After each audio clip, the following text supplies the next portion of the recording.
एक दिन बादशाह अकबर दरबार में अपने 4 दरबारियों के साथ बैठे थे। तभी वहां पर बीरबल उपस्थित नहीं थे। बीरबल के ना होने पर ये 4 दरबारी अकबर से कहने लगे कि महाराज, आप तो हमेशा बीरबल के ही गुणगान गाते रहते हो। वास्तव में सच तो ये है कि हम लोग बीरबल से भी ज्यादा चालाक है, पर आपने हमें कभी मौका ही नहीं दिया है। अकबर ने कहा कि इस वक्त बीरबल उपस्थित नहीं है, तो मैं आप चारों से एक प्रश्न पूछता हूँ और आपको भी एक मौका देता हूँ अपनी चालाकी दिखाने का। वे चारों खुश हो गए और बोले, जी महाराज, प्रश्न पूछिए। अकबर ने कहा कि पर मेरी एक शर्त है। वे चारों पूछने लगे, महाराज आपकी क्या शर्त है? अकबर ने कहा कि अगर आप लोगों ने मेरे सवाल का सही जवाब नहीं दिया तो मैं आपको फांसी की सजा दूंगा। वे चारों तैयार हो गए और कहा, अच्छा ठीक है। अकबर ने प्रश्न पूछा कि बताओ, संसार में कौन सी चीज सबसे बड़ी है? अकबर ने यह भी कहा कि आप लोगों का जवाब सच होना चाहिए। आपका जवाब अटपटा नहीं होना चाहिए। सोच समझकर मुझे बताओ। वे चारों ने कहा कि महाराज, हमें इसका जवाब ढूंढने के लिए थोड़ा वक्त चाहिए। अकबर ने कहा, अच्छा ठीक है, मैं तुम्हें 1 सप्ताह का वक्त देता हूँ। अगर तुम लोगों ने मुझे सही जवाब नहीं बताया तो मैं तुम्हें फांसी की सजा दूंगा, जैसे मैंने तुम्हें पहले ही बताया था। चारों अपने अपने हिसाब से सोचने लगे। घर जाते समय रास्ते में एक बोला, मुझे लगता है कि भगवान सबसे बड़ी चीज है। तो फिर दूसरा बोला, नहीं, मुझे ऐसा नहीं लगता है, हमें कुछ और सोचना चाहिए। तीसरे ने कहा कि मुझे लगता है कि भूख इस संसार की सबसे बड़ी चीज है। चौथा बोला, भूख पर तो हम अपना काबू पा सकते हैं, वो नहीं है। इन चारों ने पूरे 6 दिन सोचा पर किसी को भी उसका सही जवाब नहीं मिला। अंत में वे चारों बीरबल के पास पहुंचे और बीरबल को ये सारी बातें बताईं। बीरबल ने कहा कि अच्छा ठीक है, मैं आपको इस सवाल का सही जवाब बताऊंगा, लेकिन मेरी एक शर्त है। वे चारों पूछने लगे, क्या शर्त है आपकी? बीरबल ने बताया कि तुम चारों में से 2 लोगों को अपने कंधों पर मेरी चारपाई रखकर दरबार तक मुझे ले जाना होगा और बाकी के 2 लोगों में से एक को मेरा हुक्का पकड़ना होगा और एक को मेरे जूते लेकर चलना होगा। अपनी जान का सवाल था, इसलिए वे चारों कुछ भी नहीं बोल सके और बीरबल की शर्त मान ली।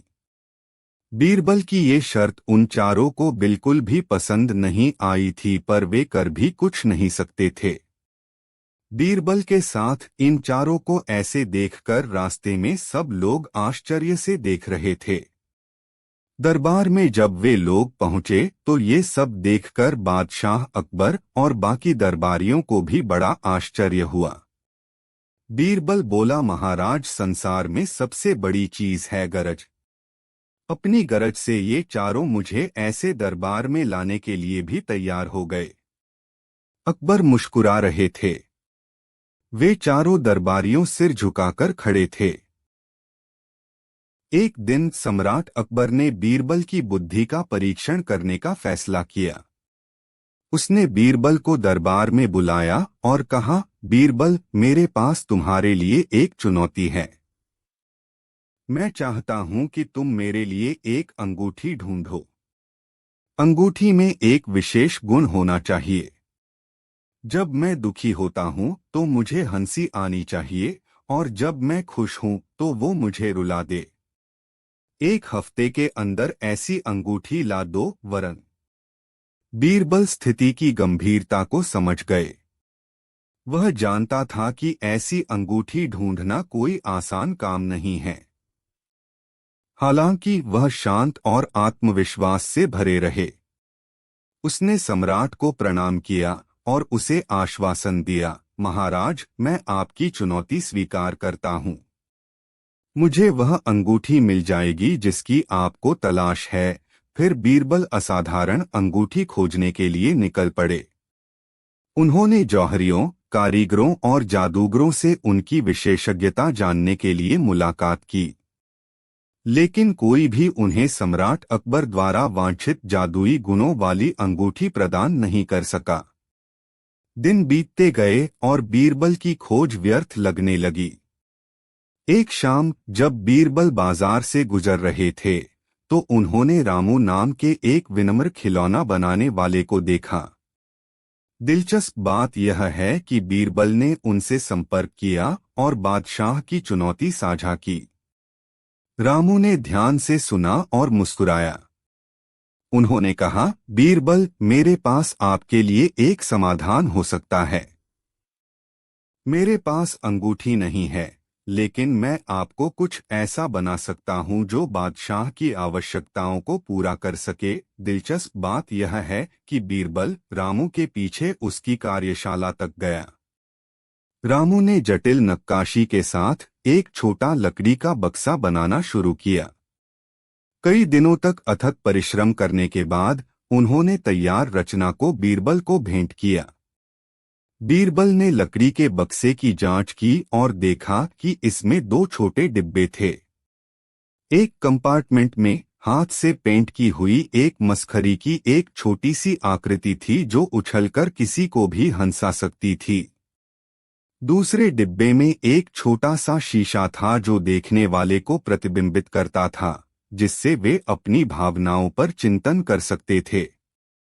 रामू की रचना से बीरबल बहुत खुश हुए। वह लकड़ी के बक्से को बादशाह अकबर के पास ले गया और बड़े गर्व के साथ उसे भेंट किया। जैसे ही बादशाह ने डिब्बा खोला, विदूषक की आकृति उभर आई और अकबर ठहाका लगाए बिना नहीं रह सका।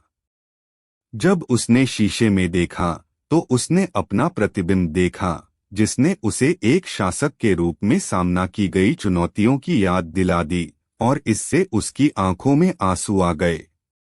बादशाह अकबर विचारशील उपहार और चतुर समाधान से प्रभावित हुए। वह बीरबल की ओर मुड़ा और बोला, बीरबल, तुमने एक बार फिर अपनी बुद्धिमत्ता और साधन संपन्नता सिद्ध कर दी है। यह उपहार किसी भी अंगूठी से अधिक कीमती है। तुमने मुझे तब हंसाया है जब मैं उदास था और मुझे अपनी भावनाओं पर विचार करने के लिए प्रेरित किया। तुम सफल हुए चुनौती में। बीरबल ने बादशाह के सामने सिर झुकाया और जवाब दिया, महाराज, यह रामू जैसे लोगों की प्रतिभा है जो मुझे समाधान खोजने की अनुमति देती है।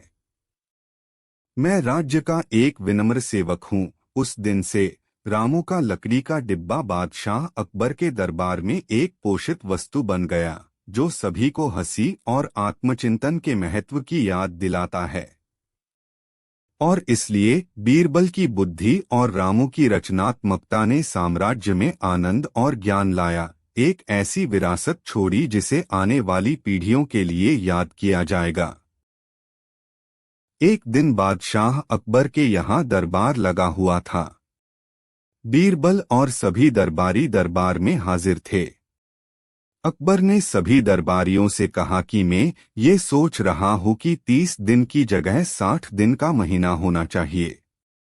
आप सभी का इसके बारे में क्या ख्याल है? अकबर के दरबार में चापलूस दरबारियों की कोई कमी नहीं थी। उन सभी दरबारियों का उद्देश्य सिर्फ चापलूसी करके तरक्की हासिल करने का था, किंतु बीरबल उन सभी की राह में हर बार रुकावट लाता था।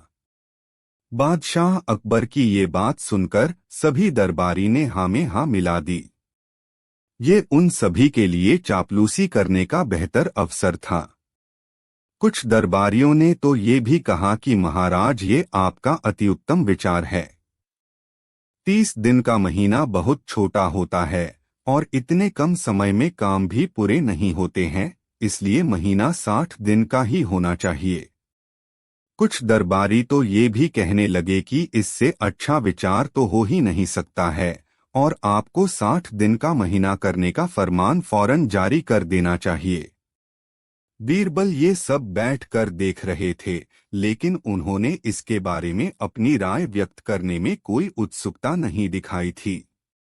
बीरबल को ऐसे चुप बैठे देखकर अकबर बोले, बीरबल, तुम्हारा इसके बारे में क्या ख्याल है? क्या तुम्हारी राय भी बाकी दरबारियों की तरह ही है या कुछ अलग है? बीरबल ने कहा, जी, आपका 30 दिन की जगह पर 60 दिन का महीना कर देने का विचार तो बहुत अच्छा है, लेकिन इसके लिए हमें एक काम करना होगा। बादशाह अकबर कुछ बोलते इससे पहले ही सभी दरबारी बोलने लगे कि हम बादशाह अकबर के आदेश का पालन करने के लिए कोई भी काम करने के लिए तैयार हैं। बीरबल ने कहा, बहुत अच्छी बात है। फिर बीरबल बोले, आप लोग जानते ही होंगे कि पृथ्वी पर 15 दिन चांदनी रातें और 15 दिन अंधेरी रातें चंद्रमा के कारण होती है। प्रकृति के इस नियम की वजह से पृथ्वी पर महीना 30 दिन का होता है। अब जब आप सभी 60 दिन का महीना करने के लिए कुछ भी करने को तैयार हैं, तो ऐसा कीजिए कि चंद्रमा को कहकर 30 दिन के लिए चांदनी रातें और 30 दिन के लिए अंधेरी रातें करवा दीजिए। बीरबल की ये बात सुनकर दरबार में हाजिर सभी दरबारी परेशान हो जाते हैं। बीरबल सभी दरबारियों से पूछते हैं कि क्या आप सभी ये कर पाएंगे? बीरबल को कोई भी जवाब नहीं दे पाता है। ये सब देखकर अकबर कहते हैं कि मैंने ये सवाल दरबारियों की परीक्षा लेने के लिए पूछा था। वो सभी दरबारियों से कहते हैं कि आप सभी चापलूसी करके बीरबल की बराबरी करने चले थे। बीरबल की बराबरी के लिए अक्ल चाहिए, चापलूसी नहीं। बादशाह अकबर दरबारियों की चापलूसी देखकर नाराज हो जाते हैं। एक दिन बादशाह अकबर ने अपने कुछ खास मित्रों को दावत के लिए आमंत्रित किया। बीरबल भी वहां थे। कई प्रकार के लजीज व्यंजन परोसे गए थे और सभी ने दावत का लुत्फ लिया। रात के खाने के बाद मेहमानों ने मनोरंजन के लिए अनुरोध किया। एक प्रसिद्ध कहानीकार को बुलाया गया। उसने अपने हास्य की कहानियां सुनानी शुरू कर दी। अकबर और उनके मेहमान कहानियों पर दिल खोलकर हंसने लगे। अकबर उस कहानीकार से बहुत खुश हुए और उसने कहानीकार को सोने के सिक्कों की थैली भेंट की। वास्तव में बादशाह को कहानियां सुनने में बहुत अधिक रुचि थी और वह कहानीकार कहानी सुनाने में निपुण था। उसने बादशाह से सोने के सिक्कों की थैली ले ली और आदरपूर्वक उनके सामने झुककर अभिवादन किया। उसने कहा, आप सभी राजाओं में सबसे महान हैं। वास्तव में आप ईश्वर से भी महान हैं। जैसे ही कहानीकार ने यह बात कही, दरबार में सन्नाटा छा गया। मंत्रियों ने सोचा, ईश्वर से महान? एक इंसान ईश्वर से महान कैसे हो सकता है? कहानीकार ने जो कुछ भी कहा, उसे सुनकर अकबर बहुत खुश हुआ। हालांकि वह जानता था कि कहानीकार प्रशंसा के साथ कुछ ज्यादा ही बोल गया, पर अपने आसपास के चेहरों को हैरान देखकर हंसने लगा। उसने कुछ मजा लेने का सोचा। जब कहानीकार चला गया, तब बादशाह अपने मेहमानों और मंत्रियों की तरफ मुड़ा और बोला, उस आदमी ने जो कुछ भी कहा है, क्या आप सभी उससे सहमत हैं? क्या आपको लगता है कि मैं ईश्वर से महान हूँ? मेहमान और मंत्री शांत थे। वे नहीं जानते थे कि क्या उत्तर दें। निश्चित रूप से बादशाह भगवान से बड़े नहीं थे, लेकिन यह सब कुछ कहने पर बादशाह का अपमान होता और वह उन्हें सजा दे सकते थे। अकबर उन्हें चिढ़ा रहे थे। उन्होंने कहा, मैं बहुत खुश हूं कि आप मुझे भगवान से भी बड़ा मानते हैं। अब मुझे यह बताओ कि मैं भगवान से महान क्यों हूं? मेहमानों और मंत्रियों ने एक दूसरे की तरफ देखा। वह पूरी तरह से निरुत्तर थे। अकबर ने बीरबल की तरफ देखकर कहा, बीरबल, बताओ मुझे, तुम्हें मैं भगवान से बड़ा क्यों लगता हूं? बीरबल ने कहा, जहांपना, आप कुछ ऐसा कर सकते हैं जो भगवान भी नहीं कर सकते। आप अपने राज्य से दुष्ट आदमी को निर्वासित कर सकते हैं। भगवान ऐसा नहीं कर सकते हैं। हालांकि वह ब्रह्मांड के मालिक हैं, परंतु क्या वह इंसान को कहीं और भेज सकते हैं? इसलिए आप भगवान से भी महान हैं। अकबर की हंसी छूट गई। उन्होंने इस तरह के एक जवाब के बारे में सोचा भी नहीं था। उन्होंने कहा, प्रिय बीरबल, आपकी बुद्धि का कोई मुकाबला नहीं है। मेहमानों और मंत्रियों ने राहत की सांस ली। वह सभी बीरबल के जवाब पर हंसने लगे। एक दिन बादशाह ने बीरबल से कहा, बीरबल, कोई एक ऐसा आदमी ढूंढकर लाओ जो बुद्धिमानों से भी ज्यादा बुद्धिमान हो। जैसा हुक्म जहांपनाह। बहुत जल्दी ऐसा आदमी आपके सामने हाजिर कर दूंगा, पर इसके लिए समय और धन की जरूरत पड़ेगी। 500 स्वर्ण मोहरे ले लो और तुम्हें 1 सप्ताह का समय दिया जाता है। बीरबल समय और धन पाकर अपने घर पर आराम करने लगे। आधे से ज्यादा धन को उन्होंने दिन दुखियों की सहायता में लगा दिया। 7वें दिन भैंस चराते हुए बीरबल ने इधर उधर घूमकर गाय एक एक ग्वाले को पकड़ा, उसे नहला धुलाकर अच्छे वस्त्र पहनाए। फिर 100 स्वर्ण मुद्राएं देकर उसे राज दरबार में ले गए। साथ ही उसे रास्ते में अच्छी तरह सिखा पढ़ा दिया कि वहां जाकर उसे क्या करना है। दरबार में पहुंचकर ग्वाले ने निःशब्द हाथ जोड़कर बादशाह को प्रणाम किया। उसके बाद बीरबल ने बादशाह से कहा, आपके आदेशानुसार मैं बुद्धिमानों से भी बुद्धिमान व्यक्ति ले आया हूँ। बादशाह ने ग्वाले से पूछा, तुम कहाँ रहते हो? तुम्हारा नाम क्या है? तुम कौन सा विशेष कार्य जानते हो? बादशाह ने उससे प्रश्न पर प्रश्न किए, परंतु वह तो बीरबल द्वारा सीखा पढ़ाकर लाया गया था। अतः उसने कोई उत्तर नहीं दिया। बादशाह सवाल करते रहे और वह व्यक्ति खामोशी से बैठा उनका चेहरा देखता रहा। बादशाह को लगा कि यह उनका अपमान है कि मैं बोलता जा रहा हूं और यह व्यक्ति खामोश है। जब उसकी खामोशी उनसे और बर्दाश्त न हुई तो झल्लाकर वह बोले, यह तुम किस बेवकूफ को पकड़ लाए बीरबल? यह गूंगा बहरा तो नहीं है? मेरे किसी प्रश्न का उत्तर इसने नहीं दिया। तब बीरबल ने मुस्कुराकर कहा, यह इसकी बुद्धिमत्ता है अन्नदाता। बुजुर्गों से इसने सुन रखा है कि राजा और अपने से अधिक बुद्धिमान व्यक्ति के सामने चुप रहने पर ही भलाई है। इसलिए यह उन सुनी हुई बातों पर अमल कर रहा है। आपको शायद याद नहीं कि आपने मुझसे कहा था कि कोई ऐसा व्यक्ति ढूंढकर लाऊं जो बुद्धिमानों से भी बुद्धिमान हो। यह वही आदमी है। बादशाह अकबर बीरबल की हाजिर जवाबी सुनकर मुस्कुराए और ग्वाले को इनाम देकर विदा किया। एक सुबह अकबर और बीरबल बगीचे में घूमने निकले। घूमते हुए वे स्वर्ग नर्क की बातें कर रहे थे। बातों ही बातों में स्वर्ग के राजा इंद्र की बात चल पड़ी। अकबर ने बीरबल से पूछा, बीरबल, राजा इंद्रा बड़ा है या मैं? जो सही बात हो वही कहना। बीरबल उलझन में पड़ गए। उन्होंने सोचा, यदि मैं इंद्र को बड़ा कहूंगा तो बादशाह नाराज होंगे, यदि मैं बादशाह को बड़ा कहूंगा तो वह प्रमाण मांगेंगे। मैं प्रमाण कहाँ से लाऊंगा? बीरबल कुछ नहीं बोले। अकबर ने उन्हें खामोश देखा तो जिद करने लगे। उन्होंने सोचा कि शायद बीरबल के पास इस प्रश्न का कोई उत्तर नहीं है।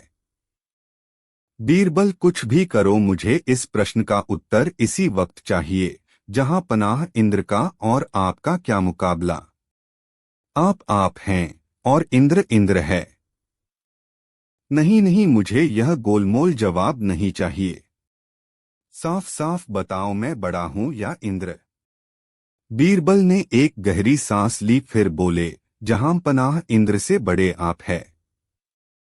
बादशाह मन नहीं मन बहुत खुश हुए, लेकिन इतनी सरलता से बीरबल को छुटकारा भला कहाँ मिलने वाला था। वही हुआ जैसा बीरबल ने सोचा था। बादशाह बोले, तुम मुझे इंद्र से बड़ा कहते हो, इसका कोई प्रमाण है तुम्हारे पास? बीरबल को तो मालूम ही था कि बादशाह प्रमाण मांगेंगे। फिर उन्होंने उत्तर दिया, जब ब्रह्मा जी ने इस सृष्टि की रचना की तब उन्होंने दो पुतले बनाए थे, एक आपका और एक इंद्र का। दोनों को उन्होंने तराजू के एक एक पलड़े में रखा। आप बड़े थे इसलिए आप वनज में भारी थे, आपका पलड़ा नीचे आ गया। ब्रह्मा जी ने आपको यहाँ का अर्थात पृथ्वी का राज्य दिया। इंद्र छोटे थे इसलिए वह वजन में हल्के थे, उनका पलड़ा ऊपर उठ गया इसलिए ब्रह्मा जी ने उन्हें स्वर्ग का राज्य दिया। इस प्रकार ब्रह्मा जी ने ही उस समय प्रमाणित कर दिया था कि आप ही बड़े हैं। 66 बीरबल का जवाब सुनकर अकबर हंसने लगे। उन्होंने कहा, वाह बीरबल वाह, तुम्हारी बराबरी कोई नहीं करा सकता। एक बार अकबर ने एक कारीगर को बख्तर बंद लोहे का वस्त्र बनाने का आदेश दिया। राजा के आदेशानुसार कुछ दिन के बाद कारीगर ने बख्तर बंद तैयार करके बादशाह के सामने हाजिर कर दिया। इसे बनाने में कारीगर ने कोई कसर बाकी नहीं रखी थी। अकबर को वह लोहे का वस्त्र बहुत पसंद आया, लेकिन दूसरे ही क्षण उन्हें उसकी मजबूती पर शक होने लगा। उन्होंने वह वस्त्र एक टाट के पुतले को पहनाने की आज्ञा दी और तलवार लेकर स्वयं उसकी मजबूती की परीक्षा के लिए आगे बढ़े। जैसे ही अकबर ने उस बख्तर बंद पर वार किया, वह एक वार में ही फट गया।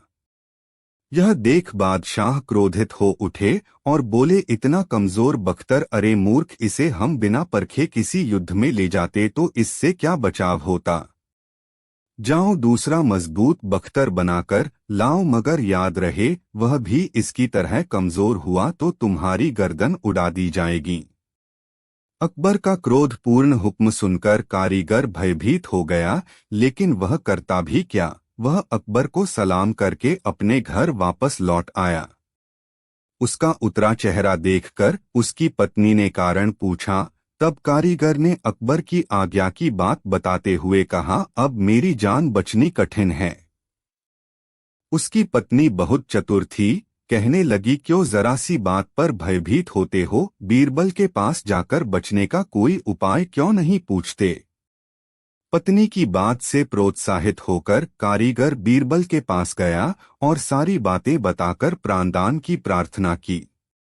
बीरबल ने उसे ढांढस बनाते हुए कहा, तुम अकबर के यहाँ वह लोहे का बख्तर बनाकर ले जाना। जब अकबर काठ के पुतले को बख्तर पहनाने की आज्ञा दे तो उनसे कहना, इसकी परीक्षा काठ के पुतले पर नहीं हो सकती, मैं स्वयं इसको धारण कर लेता हूँ। तब अकबर बादशाह अवश्य तुम्हारी प्रार्थना स्वीकार कर लेंगे, किंतु ध्यान रखना जैसे ही बख्तर पर तलवार चलाने के लिए वे या कोई और झपटे वैसे ही तुम एकाएक चिल्लाकर बड़ी भयंकर स्थिति उत्पन्न कर देना, ताकि उसका हाथ कांप जाए और वह व्याकुल होकर दूर खड़ा हो जाए।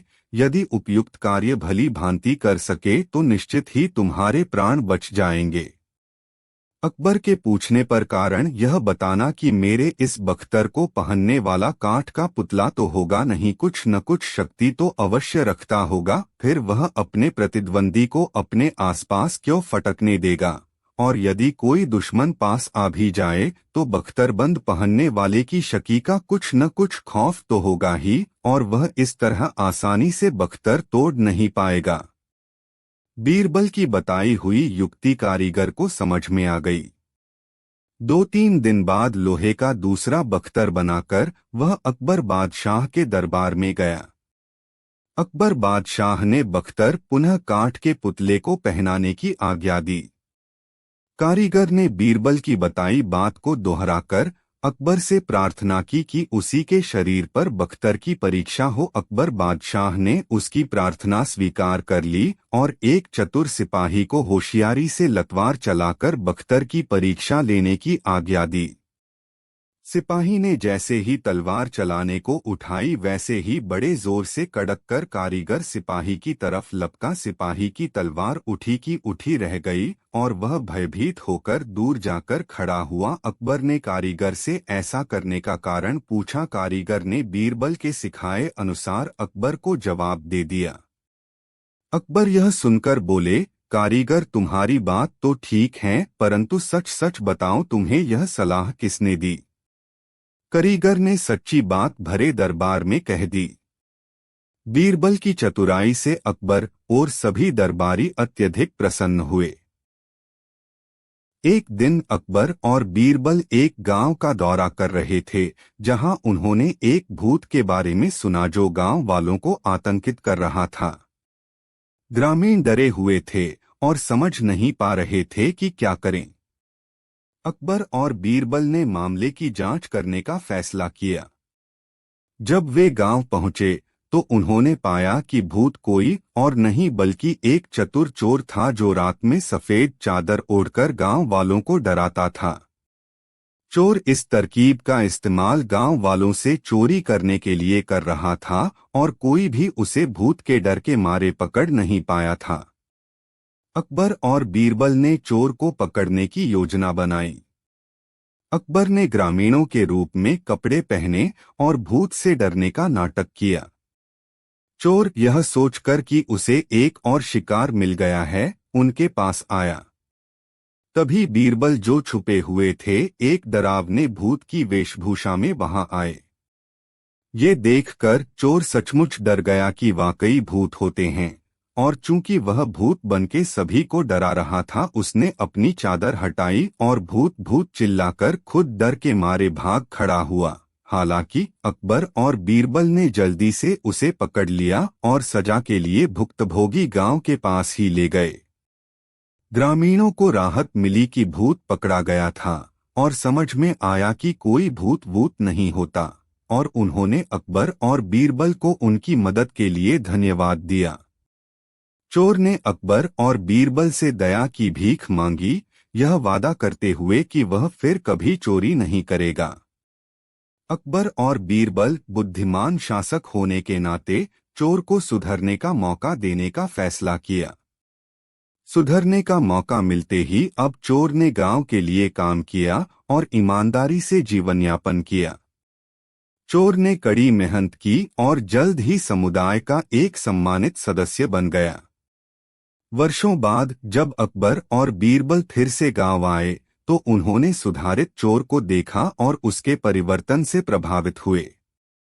चोर ने उन्हें दूसरा मौका देने के लिए धन्यवाद दिया और हमेशा एक ईमानदार जीवन जीने का वादा किया। बादशाह अकबर एक दिन दरबार में पधारे और सिंहासन पर विराजमान होते ही उन्होंने दरबारियों से कहा, आज एक शख्स ने मेरी दाढ़ी खींची है, कहिए मैं उसे क्या सजा दूं? यह सुनकर सभी दरबारी हैरान हुए और सोचने लगे कि किसने ऐसी गुस्ताखी की। आखिर किसकी मौत आई है जो ऐसी जुर्रत कर बैठा? वे परस्पर कानाफूसी करने लगे।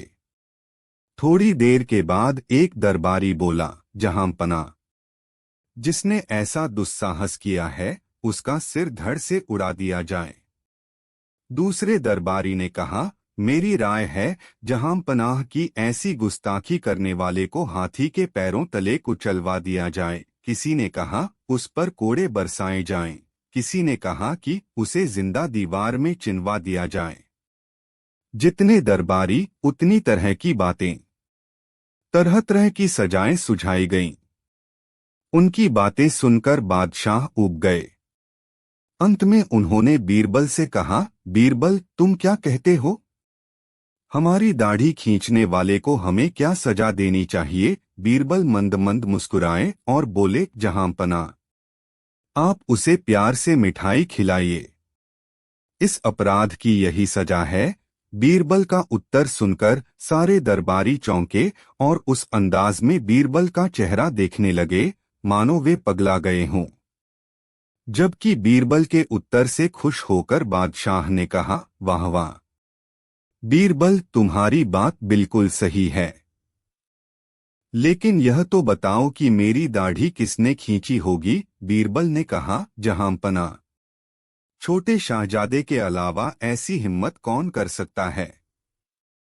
उसने तो प्यार से ही ऐसा किया होगा, इसलिए उसे सजा में मिठाई खिलानी चाहिए। बीरबल की बात सही थी। आज सुबह शाहजादा बादशाह की गोद में बैठा था। खेलते खेलते उसने बादशाह की दाढ़ी खींची थी। चतुर बीरबल के जवाब से बादशाह खुश हुए। अन्य सभी दरबारियों, जो इतना भी नहीं सोच पाए कि बाहर का कोई शख्स भला बादशाह की दाढ़ी कैसे खींच सकता है, के सिर शर्म से झुक गए। एक दिन अकबर के दरबार में एक व्यापारी नकली सिक्के की शिकायत लेकर आया। उसने दावा किया कि किसी ने उसे नकली सिक्का दे दिया है और परिणामस्वरूप उसने काफी धन खो दिया है। अकबर ने समस्या के समाधान के लिए बीरबल को बुलाया। बीरबल ने व्यापारी से नकली सिक्का उसे देने के लिए कहा और फिर उसका ध्यानपूर्वक निरीक्षण करना शुरू किया। कुछ देर उसकी जांच करने के बाद उसने व्यापारी से पूछा कि उसे सिक्का कहाँ से मिला था। व्यापारी ने उत्तर दिया कि उसे यह कुछ माल के बदले मिला था जो उसने एक ग्राहक को बेचा था।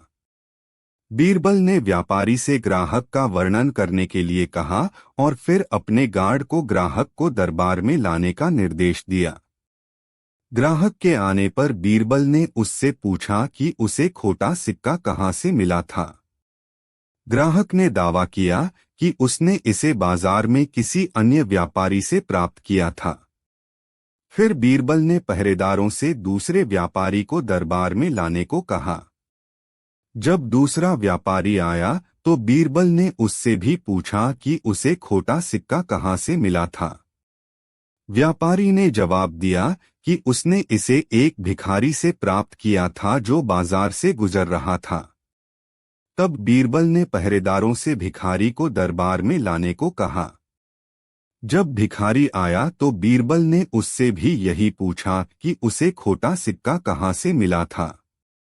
भिखारी ने जवाब दिया कि उसने इसे जमीन पर गिरा पाया था।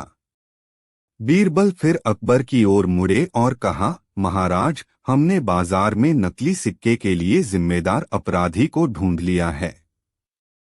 यह जमीन के अलावा और कोई नहीं है और ये कोई नकली सिक्का नहीं बल्कि किसी रंगरेज के पास का सिक्का है जो शायद उनके हाथों से लगे पक्के रंगों के कारण अपना रंग बदल चुका है और नकली लग रहा है।